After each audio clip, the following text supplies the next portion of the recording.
Atheists, skeptics, and even apologists from other religions, they sometimes cite contradictions in the Bible as a way of undermining its credibility.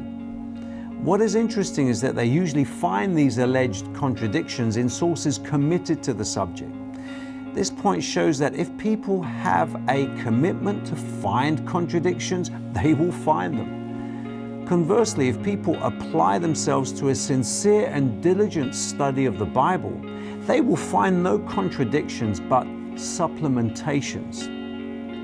A contradiction happens when two facts are mutually exclusive, but a supplementation is when two facts complement one another. Aristotle, who wrote extensively on the law of contradiction, he argues, it is impossible for the same thing to belong and not to belong at the same time to the same thing and in the same respect. The point here is that a contradiction can only apply when a number of conditions are in play. Namely, the same thing or person is in consideration in the same time period and in the same context.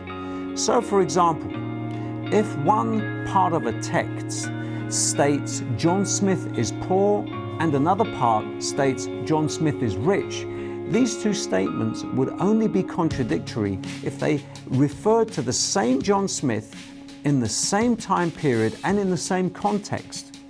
If they referred to two different John Smiths or the same John Smith in two different time periods or contexts, no contradiction would exist. The text might mean John Smith was poor but later became rich, or that he was spiritually poor but financially rich. As simple as the John Smith example sounds, it illustrates how we must not jump to conclusions when reading texts, especially ancient texts that may lack detail on context. What seems contradictory may in fact be supplementary, resulting in a more complete understanding of the narrative being analyzed.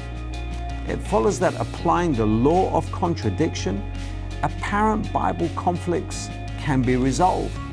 In fact, books and websites on the topic of biblical contradictions refute each and every contradiction posed by critics. In closing, if we are to arrive at a valid understanding of Bible texts, we must be careful to interpret them from the perspective of the author. We must also remember that over a period of 1,500 years, 40 different authors wrote the Bible.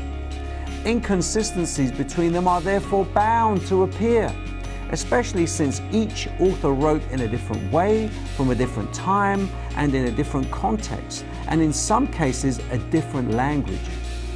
Finally, conflicts between biblical accounts not only show us that the authors wrote independently of one another, but also demonstrate they were not in collusion, a point that underscores the Bible's authenticity.